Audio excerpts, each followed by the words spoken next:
प्रभु श्री राम के मंदिर में भी घोटाला किया मान्यवर, प्रभु श्री राम के मंदिर के जमीन में घोटाला किया।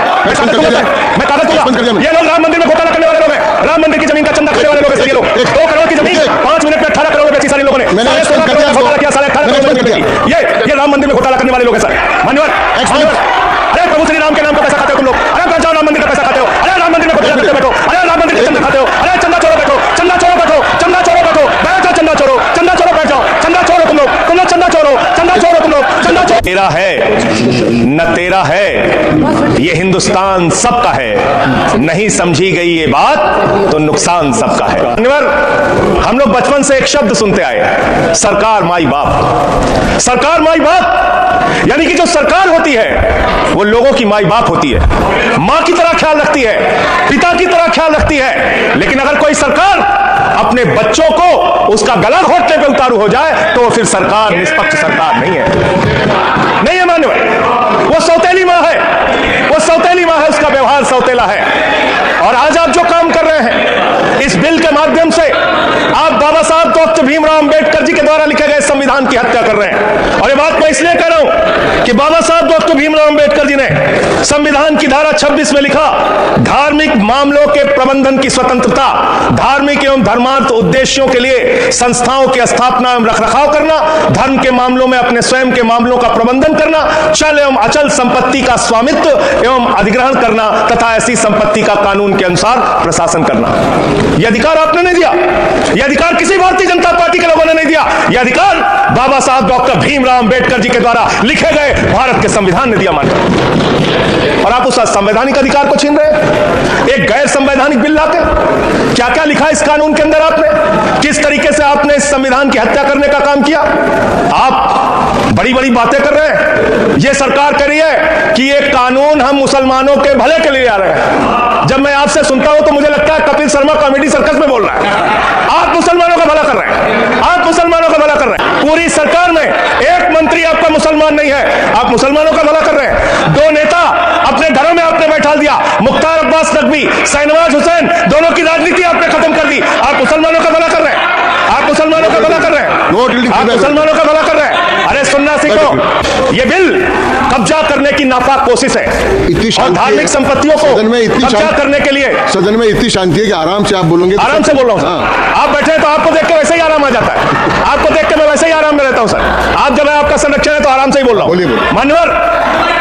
मान्यवर धार्मिक संपत्तियों को कब्जा करने की कोशिश है। इसलिए इस बिल पर न हिंदू को खुश होना चाहिए, न सिख को खुश होना चाहिए, न ईसाई को खुश होना चाहिए, न जैन को खुश होना चाहिए, न बौद्ध को खुश होना चाहिए, क्योंकि नंबर सबका आएगा। और आज वक्फ की संपत्तियां कब्जा करके आप अपने दोस्तों को देंगे, कल गुरुद्वारे की संपत्तियां कब्जा करके आप अपने दोस्तों को देंगे, फिर चर्चों की संपत्तियां कब्जा करके आप अपने दोस्तों को देंगे, फिर बौद्धों की संपत्तियां कब्जा करके आप अपने दोस्तों को देंगे, फिर जैनों की संपत्तियां कब्जा करके आप अपने दोस्तों को देंगे, फिर मंदिरों की जमीनें कब्जा करके आप अपने दोस्तों को देंगे। आप तो वो लोग हैं जिन्होंने प्रभु श्री राम के मंदिर में भी घोटाला किया मान्यवर, प्रभु श्री राम के मंदिर के जमीन में घोटाला किया।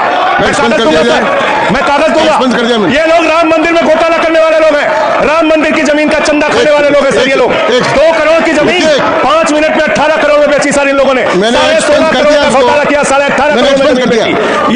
ये राम मंदिर में घोटाला करने वाले लोग हैं सर मान्यवर। अरे प्रभु श्री राम के नाम का पैसा खाते हो तुम लोग। अरे बैठ जाओ, राम मंदिर का पैसा खाते हो। अरे राम मंदिर में घोटाला करते बैठो। अरे राम मंदिर के चंदा खाते हो। अरे चंदा चोरो बैठो, चंदा चोरो बैठो, चंदा चोरो बैठो, बैठ जाओ चंदा चोरो, चंदा चोरो बैठ जाओ, चंदा चोरो तुम लोग चंदा चोरो, चंदा चोरो तुम लोग, चंदा चोरो, चंदा चोरो, चंदा चोरो बैठो, चंदा चोरो बैठो। सदस्य ने चंदा चोरी किया, राम का पैसा खाया, राम का पैसा खाया सर इन्होंने। राम मंदिर में चंदा चोरी किया इन्होंने, चंदा चोर है सर ये लोग। इन्होंने प्रभु श्री राम का चंदा खाया, चंदा चोरी किया सर। कृपया बैठ जाए। राम मंदिर के संबंध में राम मंदिर के संबंध में कहे गए सभी शब्दों को मैं कार्रवाई से निकाल रहा हूं, कार्रवाई से निकाल दिए। 2 करोड़ की जमीन 18.5 करोड़ में खरीदी इन लोगों ने। 2 करोड़ की जमीन अयोध्या में 18.5 करोड़ में खरीदी। मान्यवर मेरा टाइम बचाया जा सर। मान्यवर टाइम पॉज कीजिए सर, टाइम पॉज कीजिए, बैठाइए इनको। पॉइंट ऑफ ऑर्डर चलाओ sir. No building. Point of order Bhupendra Yadav, please sit down. आपने इसमें कहा कि आप महिलाओं का भला करने जा रहे हैं। सुनने में बहुत अच्छा लगता है कि आप महिलाओं का भला करने जा रहे हैं, लेकिन ये सरकार, और यहां पे इस समय मंत्री जी नहीं है, मैं उनसे पूछना चाहता हूं, आप देश को और सदन को गलत जानकारी क्यों दे रहे हैं? मनवर 2013 के वक्फ बिल में जो भारतीय जनता पार्टी की सहमति और सहयोग से पास हुआ, उसमें भी महिलाओं के लिए आरक्षण था। मना कर दीजिए कि नहीं था? मना कर दिया कि हम गलत बोल रहे हैं? मनवर मंत्री जी ने कहा 1 करोड़ सुझाव आया।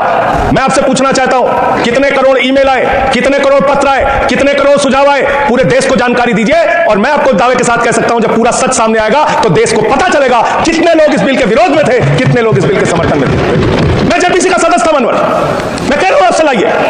और आप पिछड़े मुसलमानों का भला करना चाहते हैं, मैं आपसे हाथ जोड़कर निवेदन करता हूं, विनती करता हूं, और हमारे जो मित्र उधर भी हैं, अगर आप मेरी बात से सहमत हैं तो समर्थन करना। समाज में छुआछूत को, बीमारी को मिटाने के लिए चलिए उठाते हैं कदम, और अगले सत्र में एक बिल लेके आइए, जितने भी हिंदुओं की कमेटियां हैं, ट्रस्ट है, बोर्ड है, उन सारे ट्रस्ट और कमेटियों में 80% आरक्षण दलित, आदिवासी और पिछड़े हिंदुओं को दीजिए।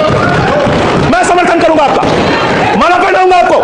आप पिछड़ों का भला करने की बात करते हैं, आप दलितों का भला करने की बात करते हैं। आपकी मातृ संस्था आरएसएस 100 साल तक आपने एक भी दलित, पिछड़ा और आदिवासी, एक भी महिला को आज तक आरएसएस का प्रमुख नहीं बनाया।